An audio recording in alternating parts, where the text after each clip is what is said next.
சொல்ல ஆசைதான் உள்ளம் ஆசைதான்.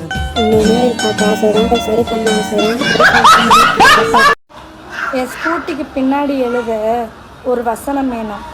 உங்களுக்கு தெரிஞ்ச வசனத்தை எல்லாமே என்னோட கமெண்ட்ல சொல்லுங்கள். எது பெஸ்ட்டாக இருக்கோ அதை நான் பின் பண்ணிக்கிறேன்.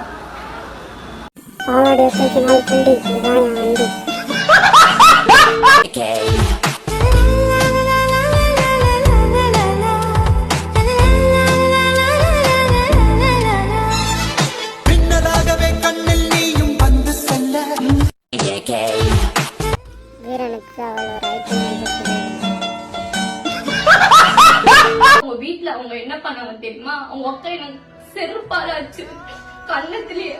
அது கூட நான் அசிங்கப்படாம திருப்பி அவங்கள வந்து குட்டிமாவை பார்த்தாச்சு, போட்டாச்சு வீடியோ. பேசுமா ஏதாவது கிறிஸ்துமஸ் வாழ்த்துக்கள் உனக்கு.